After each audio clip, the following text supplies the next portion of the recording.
നിങ്ങൾ അങ്ങോട്ട് പോ. നിങ്ങൾ ഈ വഴിക്ക് ഫോളോ മീ.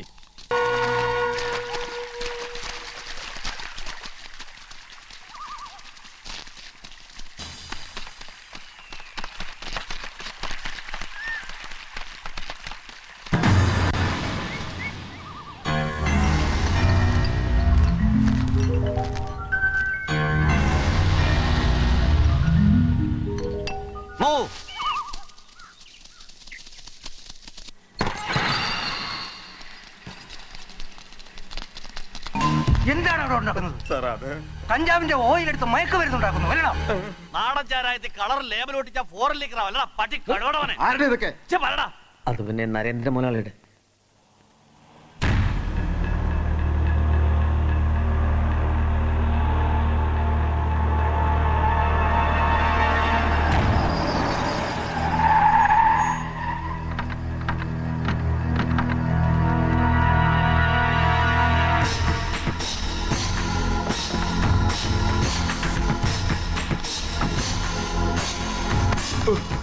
കമ്മീഷണർ ഉണ്ടോടാകത്ത്? കഴിവാരുടെ മോനെ, നീ എന്ത് തന്തയ്ക്ക് പ്രക്കാരിയാണടാ കാണിച്ചത്? നരേന്ദ്ര മുതലാളി, എന്നെ ഒന്നും ചെയ്യരുത്.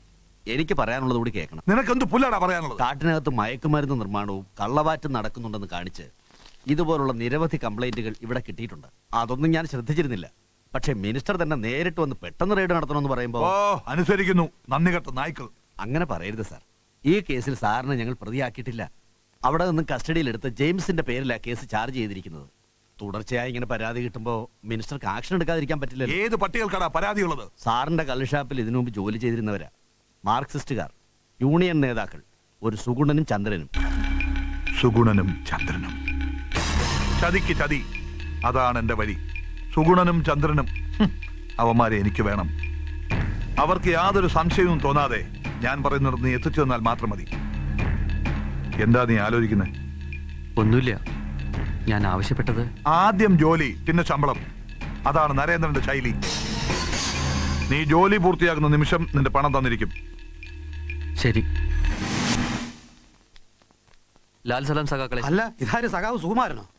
എന്താ സഖാവേ ഈ വഴിക്ക്? നിങ്ങൾ കൊടുത്ത പരാതി അനുസരിച്ച് നരേന്ദ്രന്റെ ഗോഡൌൺ റെയ്ഡ് ചെയ്തു.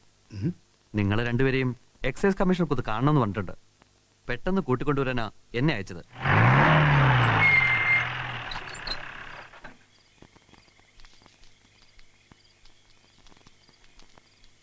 കേശു, പറഞ്ഞ പണി ഞാൻ ചെയ്തിട്ടുണ്ട്.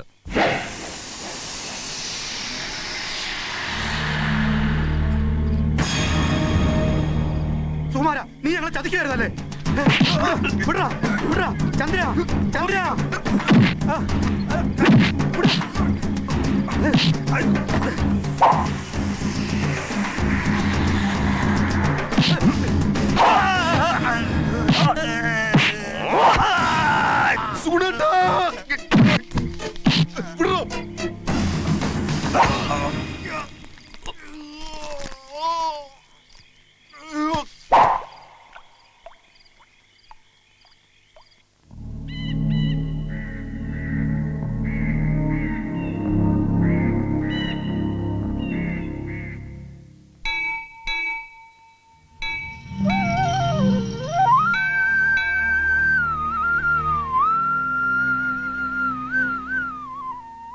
അച്ഛാ, വഴിപാടിന്റെ രസീത് എടുത്തോളൂ. സുഖു, നീ അമ്പലത്തിലൊക്കെ വന്നു തുടങ്ങിയോ? അല്ല, അത് പിന്നെ ഞാൻ അമ്മയ്ക്ക് വേണ്ടി ഒരു വഴിപാട് കഴിപ്പിക്കാനായിട്ട്. എങ്ങനെയുണ്ട് ഇപ്പൊ അമ്മയ്ക്ക്? ഒരു വ്യത്യാസമില്ല, അതേ കിടപ്പ് തന്നെ. ഇന്ദു, ഈ ഭക്തിയും പ്രാർത്ഥനയൊക്കെ നല്ലത് തന്നെ. അതുകൊണ്ട് മാത്രം ഉദ്ദേശിച്ച കാര്യം നേടുമെന്ന് തോന്നുന്നില്ല. എംപ്ലോയ്മെന്റ് എക്സ്ചേഞ്ചിന്ന് ഒരു ഇന്റർവ്യൂവിന് വിളിച്ചിരിക്കുന്നു. 9 മാസത്തേക്കുള്ള ഒരു താൽക്കാലിക പോസ്റ്റിംഗ്, ടീച്ചറായിട്ട്. നിനക്കൊരു ജോലി വേണമെന്ന് എനിക്ക് നിർബന്ധമില്ല. എനിക്കുണ്ട്.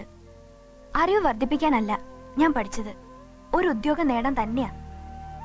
എന്നെ കഷ്ടപ്പെട്ട് പഠിപ്പിച്ച അച്ഛനോടും കുടുംബത്തോടുള്ള എന്റെ കടപ്പാട് തീർക്കാൻ. അതിനുവേണ്ടി മറ്റുള്ളവർ എത്ര കാലം കാത്തിരിക്കണമെന്നാ? ജോലി കിട്ടുന്നവരെ എന്ന് പറഞ്ഞാൽ ഒക്കില്ല. അതിനൊരു ടൈം ലിമിറ്റ് ഫിക്സ് ചെയ്യണം. Maximum 1 year.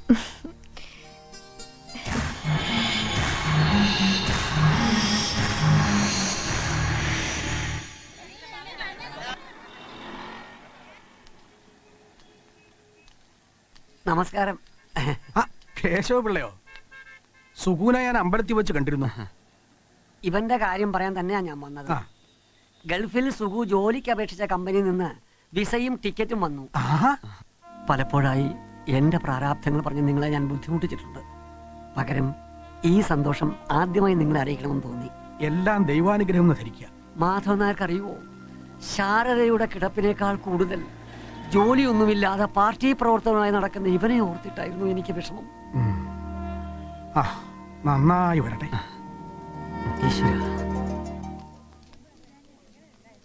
Indu M Nair, ഉം. MA ലിറ്ററേച്ചർ, BA ഡെൻഫീൽ, എല്ലാം ഫസ്റ്റ് ക്ലാസ്സിൽ തന്നെ. അല്ല, സിറ്റിയിൽ നിന്ന് വിട്ട് അകലെ പോയി ജോലി നോക്കാൻ പറ്റുമോ? എവിടെയായാലും പോകാൻ സർ, ഒരു ജോലി കിട്ടിയാൽ മതി. ഗുഡ്. ആ, ഇനി വല്ലതും ഉണ്ടെങ്കിൽ ചോദിച്ചോളൂ. നോ. It's okay. എന്താ പെട്ടെന്ന് ഇങ്ങനൊരു തീരുമാനം? ഇനി ഇവിടെ നിന്നാൽ ശരിയാവില്ല. പാർട്ടിയിലെ ചിലർക്കൊക്കെ എന്നെ കുറിച്ച് സംശയം തോന്നി തുടങ്ങിയിട്ടുണ്ട്. പോണം. പോകാൻ വരട്ടെ.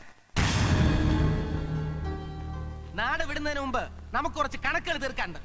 നമുക്ക് ശിവേഷിന്റെ അടുത്ത് പോകാം. ആരാണോ പറഞ്ഞത്?